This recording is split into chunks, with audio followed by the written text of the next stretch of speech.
Hello YouTube, it's the BrikAdjuster here with another episode of What?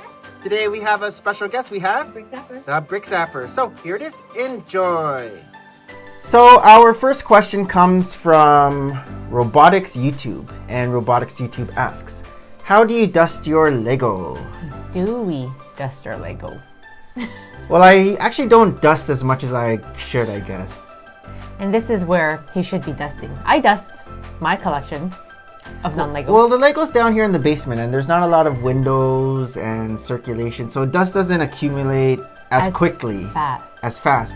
It accumulates because years. I guess this Lego room started around 2014, and it's 2021, and there's some spots that haven't been dusted, but there are some spots that have been dusted. I'm sure you've dusted everywhere at least once. Well, I started dusting this year when I started taking some Instagram photos of different cube shelves, and I'm like, oh, after I took the photo, it's kind of dusty. And so I would take the sets off and then Swiffer it up and then Lysol wipe it. Yeah. But I don't really dust the Lego set itself.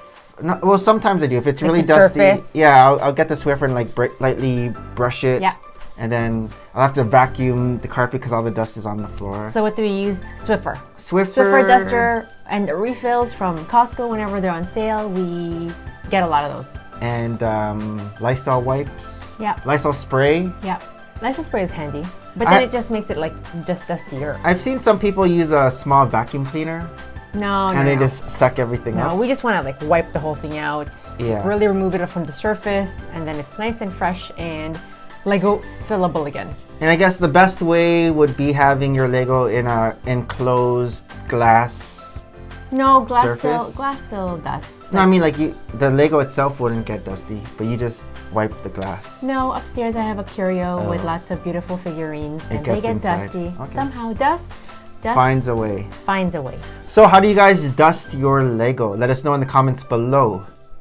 Next question comes from BrikFam, and BrikFam asks, have you considered placing your Monkie Kid Mechs in front of your Ninjago buildings? So what he's referring to is, I'll show a picture of it, but it's my Ninjago display. Not up, just big. Ninjago display where I have the Ninjago City, Docks, and Gardens. And just when I had those buildings, I had these two big empty spaces behind the docks. And so when I got the Monkie Kid Mechs, I wanted to put them behind, just to fill in the gaps. So it looks really full. Yeah, so I didn't really want to cover the Ninjago buildings by putting them in front and having like the mechs battle. It was more like just to fill in. Yeah, like let it blend in. So you bought more Lego to fill in. Blend in the color scheme. So the question though is, are you going to put the Monkie Kid with it? No, I think they're always going to be separate because we want to... Well, no, the question is, am I going to put those two mechs in front? Oh. And no, I'm just going to keep them in the back. Yeah, just having them blend in, and you'll see the picture. Okay, next question comes from Anthony Snell.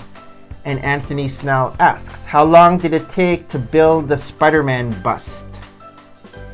So this is the SpiderMan Advanced Suit Bust from Bricker Builds. It looks phenomenal. However, it took a long time. It took 51 hours. However, a lot of this time was done live streaming. So if I didn't live stream and just built it straight, maybe cut that 51 in half, possibly. I don't know. I feel like you also had to have your pieces were all just in parts. Yeah. So it wasn't just chronological when you're like reading a manual book and the parts are ready for you. You have the instruction, but then you have to look all over where these parts are because again, you bought them from different Bricklink stores. I found at the beginning maybe it was harder for me to find all the pieces, but as the build went on, I kind of memorized where. And then also too, after each day, I would take all the pieces and store them to clear the pool table just so we can play on it. And then when I would bring them back out, I put them all kind of in order. So all the colors, all the colors were all in the same area. And then I put, for example, if it was like a 1x2, then beside it I put a 1x3, and beside that I put a 1x4, so it would just be easier to find. I found too, another difficult part that kind of slowed me down was after you would make a little mini build, and then it was time to put it onto the bust. Yes. looking at the instructions and looking at the bust, I was like, okay, wait. What's the orientation? Where does this go? Or how do you actually pop it in? Yeah, because you build from the bottom up, right? So yeah. imagine building your torso, and it gets a little bit abstract. I came down sometimes the basement and looked at him, and he just looks perplexed. And then a couple times I would accidentally knock a piece into the bust, and so I'd be like reaching in, trying to grab it in the cavity. But it's all worth it because it looks amazing. Yeah, it looks good. So 51 hours it took me.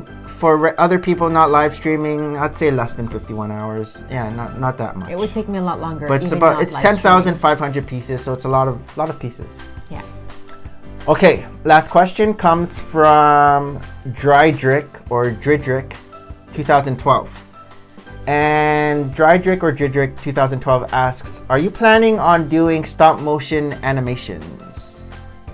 So he does already. I do like stop motion speed builds where I have the pieces flying across the screen building up, but I haven't really done like a scene or a movie brick or a film. show. Right. Like something where a minifigure walks around, talks Planes to other minifigures. You have a script and a dialogue. However, Big T, our oldest, has dabbled in some brick films, and it's on this YouTube channel where he has his figures, his little figures, and then he puts things on the screen. And it was when he was a little bit younger, but they're not bad. They're pretty. Yeah. I like them. They're entertaining. But no, we haven't quite. Yeah, for myself, I haven't really done that. So, question to you guys: have you guys done any brick animation, stop motion animation? Let us know in the comments below. So keep asking us questions, and we will keep answering questions. Bye for now. So this concludes another episode of What? This is the Brick Adjuster and signing off. Thanks for watching, and we will see you guys in another video. Bye. Bye.